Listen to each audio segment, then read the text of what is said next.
Hello, hello, hello, my dear listeners. As you may or may not know, my husband Carl and I have a new series on YouTube on the BiggerPockets Money channel called Life After Fire. And as a very special bonus, we're going to be airing episodes here on the podcast on Wednesdays. Without further ado, let's get into it.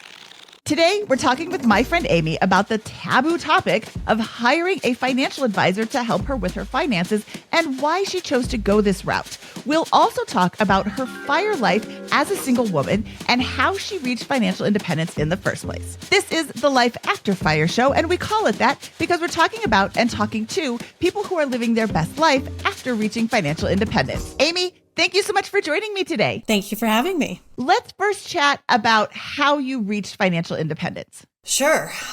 So back in 2015, I found Pete's blog, Mr. Money Mustache. I don't remember exactly how I got there, but I have a hunch it was probably through Get Rich Slowly, because Get Rich Slowly and JD Roth were the very first finance blog I ever started reading. And I'd been checking in on him for years. And sometimes I think he would talk about Pete or he would link to Pete. And so eventually I ended up on Pete's site and I read that very pivotal article, The Shockingly Simple Math Behind Early Retirement. The one that explains, okay, if you can save 25 times your expenses, then guess what? You can retire. And I remember just being like kind of skeptical, but very, very intrigued by this and like, wow, this is really interesting. Okay. So I had a full-time work from home job at the time, which meant like, yes, I was spending some of that time like browsing blogs and reading the internet and not like being 100% productive. And I made my way down the list of every single post that had ever been made on Pete's blog. And, you know, especially in those early days, it was all about like face punches and like very like, you should not be spending money on these things. And it was an interesting sort of space to mentally marinate in. At the time, I was married to my now late husband, Phil. And I would bring these topics up at dinner or whatever. I'd be like, I've been reading this blog and like, this guy's talking about retiring really, really young. And what do you think about this? And at first, Phil was pretty dismissive about it. He was like, no, that's not possible. No way. And then I started talking about it more. I got him to look at that article. We started kind of getting excited doing the math until we were like, hey, we could do this. Like we could make this happen. So that was kind of the beginning. That was in 2015, the sort of reading the blog and getting on the wagon. And 2016 was when we like truly kicked it off. We liked that symmetry of like, okay, January 1st, this is what we're doing. We set a timeline. At that time, we were expecting that it would actually take us about 8 years to reach our goals. In the end, it took us significantly less than that. So that's kind of the origin story of how financial independence came into my life. So what kind of changes did you make to your spending and your financial life in general once you discovered this, once you convinced Phil to join you? Did you make any kind of changes to your spending or your savings? Yeah, we made a lot of changes. So we were actually doing a really good job, I thought, of saving before this. Like we were maxing out our 401ks and our IRAs. We were saving on top of that. And because all of those kind of ducks were in a row, we were like, well, we can spend the rest of this money that we had very good salaries.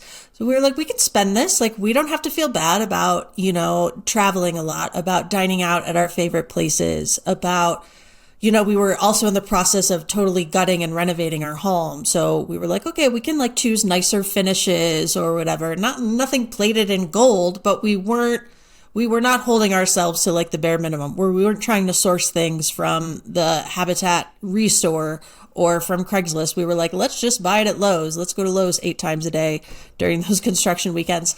So we were coming into this from a pretty good spot, and then latching on to this financial independence dream just made us really kick it into high gear. That's when we did scale all those sorts of extras back. We stopped going out to eat. We stopped traveling for the most part, except for like very minimalist road trips. We did start sourcing things from Craigslist and the Restore. We just kind of pulled back on all the extras. I stopped buying books as like a super lifelong reader. and writer. I was always buying books. And in the end, I actually wasn't keeping all that many of them. I have an aversion to clutter. I was constantly like weeding through my collection. But what that meant was like every time the library said, oh, we're having a book sale, come donate your books, I would be dropping off grocery bags that I had bought most of those books like off of Amazon at, whatever Amazon prices were at the time, probably 20 or 30% off. So it was not very efficient. So I switched to using the library. So there were all these ways that we cut things back for sure. We were definitely, that first year was one of, I would say, a sort of experimental deprivation. We were not freely spending in any category. It was all like, do we really need that? Even if it was like a 99-cent chapstick at the checkout at Target. Okay, so you said experimental deprivation. I love that phrase. And you said it was that first year. Did that change after a year? It did change. And I'm so glad in retrospect it changed for many, many reasons. But it changed because it was not very fun. And it turns out mentally, it's kind of hard to like see your balances go up and up and up and up and still be telling yourself no all the time. Like you're not experiencing any of those rewards.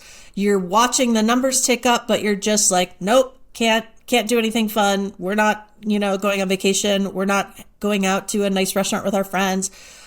So it was kind of too much. So after that first year, we did accounting together regularly, a minimum of once a month. And then in December, it was sort of like a larger review of how the year had gone. And we were like, how did this go for you? How did this go for you?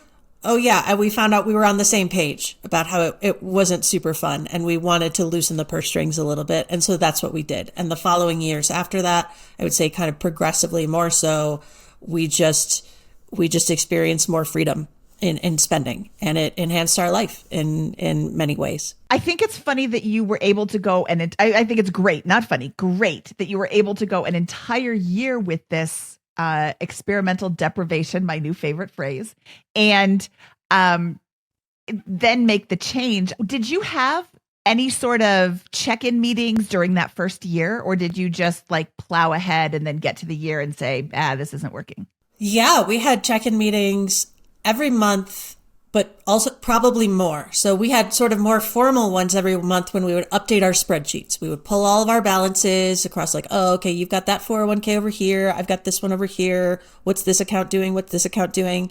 And the market was also doing pretty well. So that was really boosting us. And it was fun. Those meetings were super fun because it was like, look at the progress we made. Look how much money we saved this month. This is so great. Oh my gosh. And it was very gamified. It was like, oh, we can look at our data and see that last year at this time, we were spending $400 a month on dining out. But this year we spent like $13 on dining out because twice we ate at the Costco food court. Like crazy things inside of a month, crazy changes that did make it fun because the numbers really did stack up. But I'd say like there was some fatigue as the year went on. Okay, we're getting past the first few super exciting months, and maybe we're in July or August, and we're like, okay, wow, we haven't been out to dinner in 7 months. This is sort of sad, but okay, let's go to the Costco food court or whatever. So there were regular check-ins for sure. I love that you had these monthly check-ins. I love that you said that they were fun. That makes my heart sing because I know a lot of people who don't currently have monthly check-ins are like, oh, I don't want to have a monthly check-in because then I have to see all the things I did wrong. Well, you could also see the things that you did right. And sometimes things just go wrong in a whole month. I publicly tracked our spending in 2022, the first 6 months of 2022. And month one, I went way over on almost every category because I had like a big car bill that I wasn't anticipating because I wasn't anticipating sliding into a snowbank and breaking the ball joint on the car. But so that was way over. And, I didn't know how much I was spending on groceries. So I guessed really low and like all of these other things.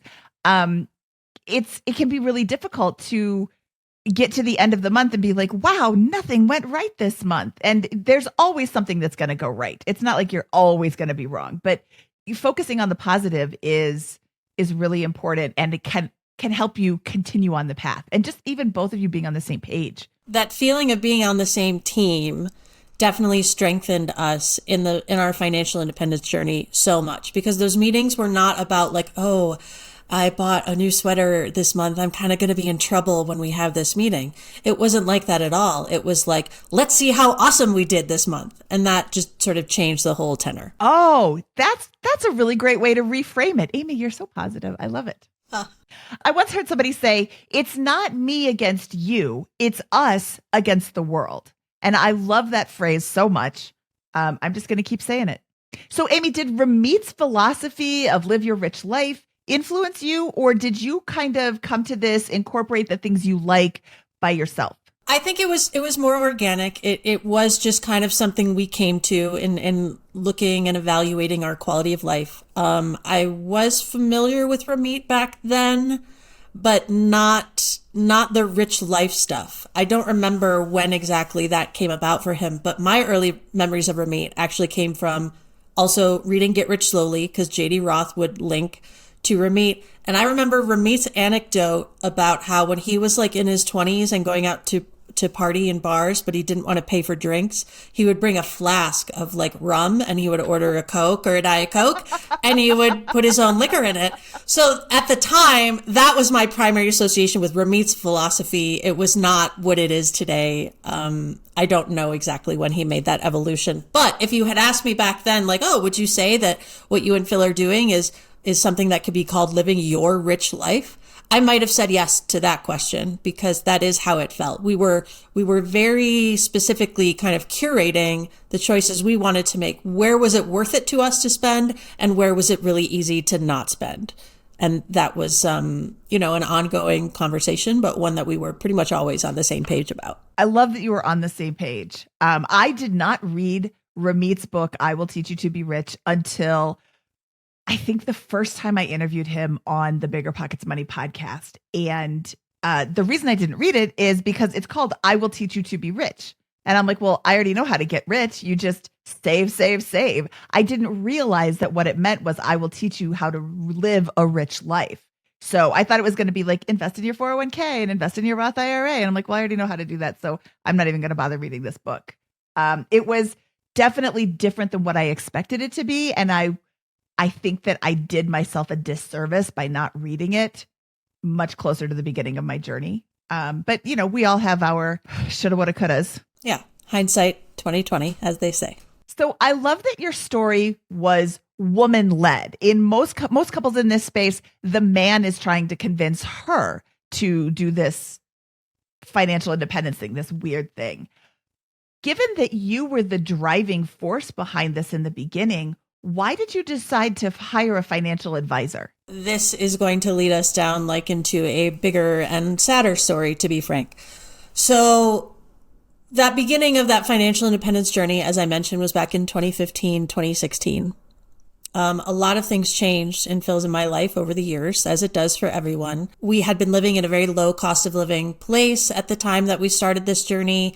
And we, at a certain point, made the decision to move out to San Francisco for various career-related reasons. And so we did that. And there's kind of a lot in the mix. And then the pandemic came. And that is when we decided to get out of San Francisco, where there was one time when we didn't leave our apartment for 14 days. It was like very early days, before vaccines, before testing was even readily available. And it was scary to literally be out on the street, like you were keeping this like 6-foot wide berth around you. You didn't know a lot of things that we now know about that disease. So anyway, we wanted to leave, and we did. We moved out to Colorado at that time. And that was in May of 2020, about 5 years ago. In June of 2020, very shortly after we moved here, we met our financial independence goal. We hit our FI number, and we're like, oh my gosh, okay, here we are, like after all this time, and there's like this worldwide pandemic going on and nobody's leaving their houses. It was a very weird time to meet this number, but we were happy about it, of course. And that, of course, also led to a discussion like, okay, what now? What are we going to do now? So Phil decided that he wanted to keep working because he was super happy with where he was. He had sort of finally found the kind of dream setup at work that he had been looking for. And it was just something that he wasn't ready to give up quite yet. So I fully supported that. I was like, okay, great. You want to do the 1 more year syndrome? Like, that's totally fine. Whatever you want. Because there was so little social life at that time, it made sense. It's like, okay, well, if you did retire now, like you'd be stuck in your house just like you are now. So, it made sense. I decided to go back to school. Which was something I had been toying with for a while. And I did. I enrolled and I started, going full time to the local community college. So that was in June of 2020. And then in September of 2021, Phil was still working. I was still in school. We had bought a house here in Colorado. And he had gone out for a bike ride. No, I'm sorry, not a ride. He was away on a bike camping trip in the mountains for one night with a friend, and there was an accident on his way home and he died. So this is obviously a part of the story that's not going to apply to most people, right? This was a shocking, completely out of left field, tragic circumstance that enveloped my entire life, not just my financial life, but it absolutely did include my financial life.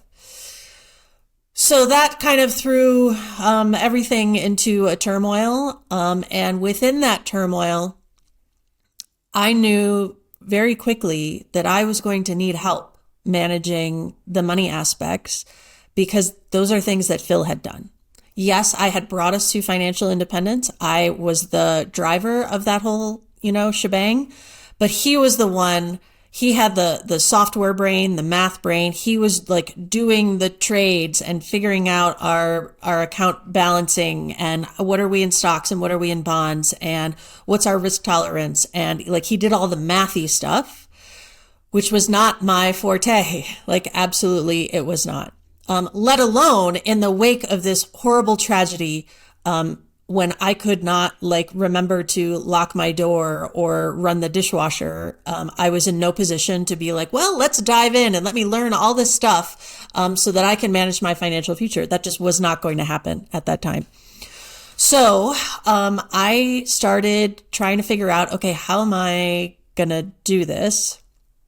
And I got connected with somebody at Charles Schwab, which is where we did the bulk of our banking. There was a representative at sort of my local branch who reached out and was basically just like, hey, I know you guys are new to the area, whatever, but I'm introducing myself. And if you need anything, let me know. And I wrote that person back and I was like, yes, I need help. Can we talk? And I went and met with him. And he was super great and supportive. And he explained that Schwab often referred people to their customers, their clients. They referred them out to financial advisement firms or wealth management firms. There's different terms. So he kind of was like, okay, this is a path we can go down. Is that something you want to try? And I was like, yes, please. So that was the beginning of how that got started. And do you have a traditional financial advisor who takes assets under management, or do you have more of a fee-only financial advisor or an advice-only financial advisor that you're using? This is very controversial, right? Like in the FI space. It sure is. We know that financial advisors at all are kind of controversial. If you have one, it's often kind of frowned upon. It's that face punchy, no, this isn't how smart people do money. If you do it, you're an idiot. There's kind of that vibe around advisement at all. So I just want to acknowledge that. And then you take that even a step further. If you're going to have one, it's like, okay, well, if you have to, use the fee only ones for God's sakes. Don't even consider these asset under management ones. They're just totally ripping you off. There's nothing they could possibly do that could help you, to that extent. And you're just so dumb if you even consider it. So that's the water we're swimming in, right? Would you agree with that? I would absolutely agree that is the water that we're swimming in. Another great phrase. Amy, the queen of phrases. Today's my phrase day, Friday phrase day. Anyway, so to actually answer your question, the advisor that I use is an assets under management advisement firm. And are you happy with the service that you're getting from them and the cost that it is to you? I am super happy with the service that I'm getting from them. And there's a few reasons for that. So obviously my situation is somewhat unique in that I kind of had to do this all at once during a crisis time. So the fact that I could sort of be linked with a professional outfit who does this all the time, who spends, all of their time, the people who I work with, like they got their degrees in this. This is what they do full time, round the clock, yada, yada. That made me feel very, very safe. It made me feel like my money was safe. It made me feel like, okay, despite the fact that my life has just exploded around me, there is a way that I can still be taken care of. I can still be financially independent. I will still be okay. I can get through this financial aspect. The rest of it, TBD, but at least my money will be all right. That was super valuable. I know that that's not the case for everyone, but I would also argue that there are lots of ways that relationships end. Usually it's not in death. Most of them end in divorce or in breakups. The ones that end in those ways, I think a lot of these issues are still at play. There's usually somebody who is responsible for the nitty-gritty money stuff, and another person who maybe had no idea what was going on, who maybe had some idea what was going on, but is maybe not super equipped to handle it on their own. So for those folks, I would just say that a financial advisor can be a godsend. I know they have been for me. And there's been many aspects of life that they have helped me with beyond just the money stuff. So yes, they manage my money. They also did this super comprehensive audit of all of my insurances. They were like, okay, look, you have these assets. You need to have an appropriate level of insurance so that if, somebody slips and falls on your sidewalk or whatever, you have some coverage for that. So that was an umbrella policy. So, okay, how much do I need that policy for? Let's do that. What's the appropriate level of auto insurance and home insurance I should have? How about health insurance? So that was a big aspect. They were also super helpful with estate planning. That was kind of included in their services. So because my husband had died and we had sort of been caught kind of red-handed with not having any end-of-life plans in place, I knew for myself that I did not ever want that to happen to my next of kin. So I was like, okay, it was a priority that I had from the very beginning. So they helped me set up a trust. I worked with an attorney of theirs. I now have all these ducks in a row that were not in a row before, or not even close to a row. They were in an S shape all over a pond. There have been many additional ways that working with an advisor has enhanced and improved my life beyond just the money part, but specifically regarding the money part, I would say that they allow me to sleep at night. I'm not worried that I'm going to make a wrong move. We talk about everything, every financial goal, everything about earning income or spending money. I have somebody to talk to about that. My spouse is gone, right? Money is an intimate subject that we generally don't go around talking about this stuff out in the world, right? It's kind of taboo. People have all different levels of comfort around it. But because I am now a single person, a single woman, I have this professional outfit who is working with me to make sure that I'm successful in the financial long term. Yes, I can put a price on that because there is a specific price, in my percentage that I'm paying them every year. But I also kind of want to say you can't put a price on that. It's very difficult to put a price on peace of mind. I could not agree more, Amy. And you said a couple of things that really made me understand where you're coming from. So I want to stop right there and just let everybody know. Amy and I have known each other for 5 years. I would categorize us as very close friends. I understand I'm glossing over the story of how her husband passed because for this particular show, it's not that he passed is important, but all of the, goings on with that is not necessarily so important. It was covered brilliantly by Brad from Choose Fi on episode 476. And if you'd like to know a little bit more about Amy's financial journey after her husband passed away, Brad did a really, really great job with her story. But I want to get back.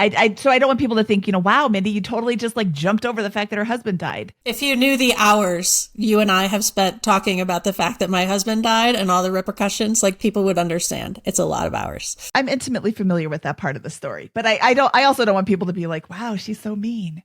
So a couple of things that you said. You said, my financial advisor makes me feel safe. Where's the price tag on safety? And they allow me to sleep at night. Where's the price tag on sleep? Money is an intimate topic. Yeah, you could go and talk to a lot of people about this topic. We do have several friends in common in the FI space, and we all talk about money. You could ask these questions, but it's also like you don't really want to just share your entire financial life with somebody necessarily. Whereas you could do this with the financial advisor. And I think for your circumstance, it's okay. That is so snotty. So I'm not going to say that. I'm going to leave it into the show, but I'm not going to say that. I think that anybody who wants help managing their finances has a lot of options. You have the advice only financial planner who will look at what you're saying and just give you some advice. I think that might also be called the fee-only financial advisor. You give them a specific dollar amount, they trade it for advice. There's the assets under management, kind of like the full service. Amy and I actually spoke at an event a couple of years ago called Camp Widow. And we were talking about money and how to transition from he does it all to now I have to do it. And how do you, kind of figure that out? And we spoke with multiple widows over that weekend.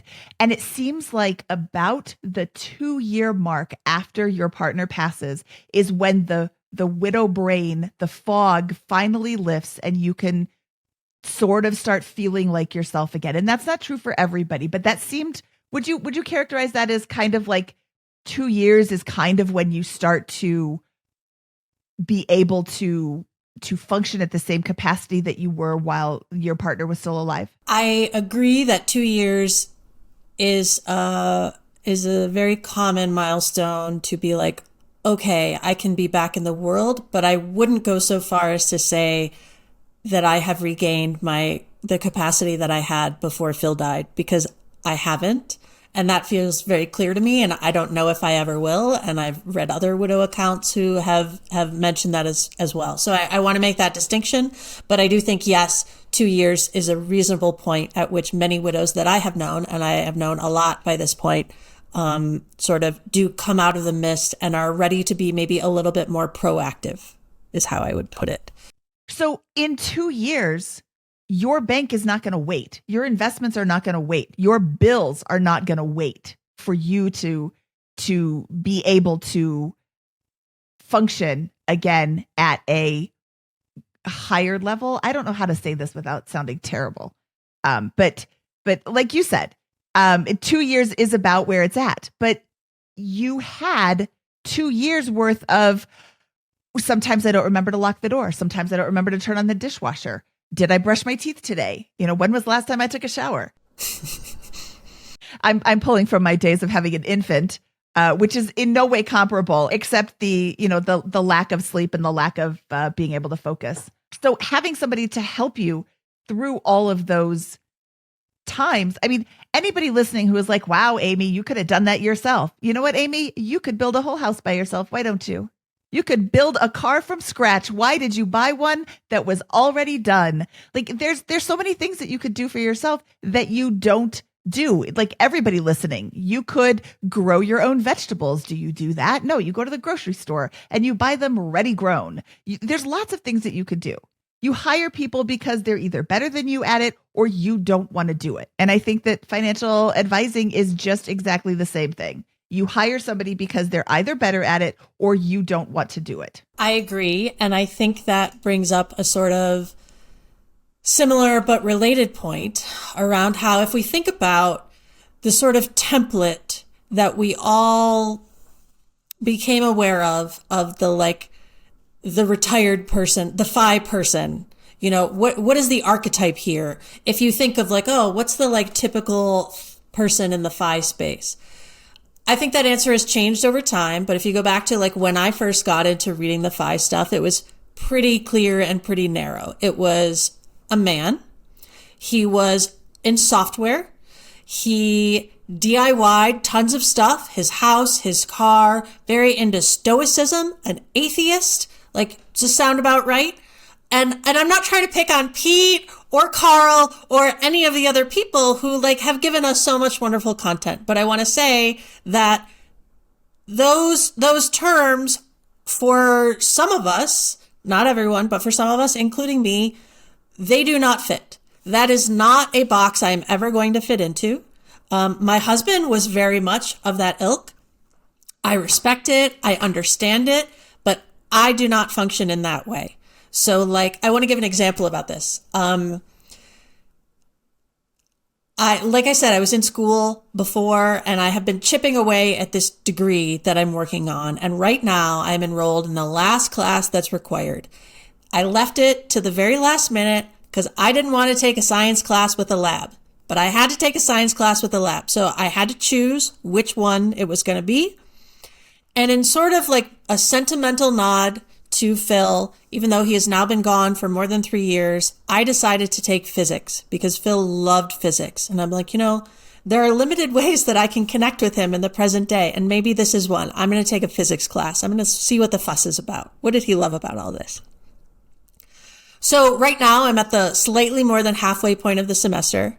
And this class is killing me. This class is so hard. I am an A student. But in this class right now, the last time I checked, I had an 89.94%, which to some people, that's like, oh, that's so great. To me, that's my other classes, my English, my communications classes, I'm at like 98 or higher. I have always been historically. This one, I'm like, oh my gosh, I don't think I can hold an A till the end of the semester. Every assignment, every lecture, every lab, I dread it. I procrastinate about it. I put it off because this is not how my brain works. This is how Phil's brain worked, and I respect that, and I loved that about him, but it is not how my brain works. And the finances are not that different. That was really good for his brain. His emotional intelligence was a fraction of what mine is. So like there were like push-pull things, and that's fine. Like I loved him. I chose him. Like I can say these things. It's totally fine. But within the FI space, I think we have these defaults of what's allowed and what's not. And using an advisor at an assets under management firm is a thing that is verboten. It is not allowed. People will laugh you off of a forum or whatever about that. But I have no qualms about it. It enhances my life. It is my version of a rich life to not have to worry about money. I have outsourced that worry and that planning and that care to people who are so much better at it than I am. And therefore I can sleep at night. And I think more people should feel that this option is open to them. I absolutely agree. If you don't want to, or you feel like you could hire somebody who knows more than you, then do it. And if somebody tells you, oh, you shouldn't, just say, thank you. I will live my life the way that I want to. There is a difference, like you mentioned, between an assets under management fee structure versus a fee only financial advisor. And so part of my thinking, and I was thinking about this just going into this conversation, knowing that we'd be talking about this, I thought, okay, why didn't I pursue a fee only? Or even if I couldn't do it then, I'm in a much better mental place now. Why don't I do that now? Why don't I make the switch? I would save a lot of money. It's true, I would. But the reasons I came up with are because when you do that, that person that you're paying the fee to, they're looking at your stuff, your numbers for what, an hour or two? Maybe an hour before they have the meeting with you, and then maybe the hour during the meeting. And then that's kind of it. They're not invested in your journey, metaphorically speaking. Whereas in my position, the kind of advisor I have, I can and have emailed him at any time, at any hour. Hey, I'm thinking about maybe finishing my basement. This is kind of what I think that budget would look like. What do you think this does to my long-term plan? And then he'll write back and he'll have charts and he'll have very specific answers and he'll say whether he thinks I should do it or not. He doesn't tell me I can't. He'll just say, this is my professional advice, essentially. Or if I have tax questions, we have this massive tax planning meeting every year. That's like, okay, we're going to try to make your income fit into these brackets because of the ACA that you're on. So this is how we're going to do that. Did you make any money this year? Okay, we're going to put this into Roth, like la, la, la. There are many aspects of my financial life that he and his firm are helping me manage that are not included in what a fee-only advisor does. So I just want to delineate that relationship. That is the main difference in my mind between those two, are that sort of like one-off support and advice, and that ongoing thing where you can reach out anytime, any day of the year and get fast answers. And it sounds like you have found a really great advisor. And I want to encourage anybody who is considering hiring an advisor to interview them, talk to them, and see what kind of services they provide, what kind of things you're getting. You have somebody who is fitting all of your needs.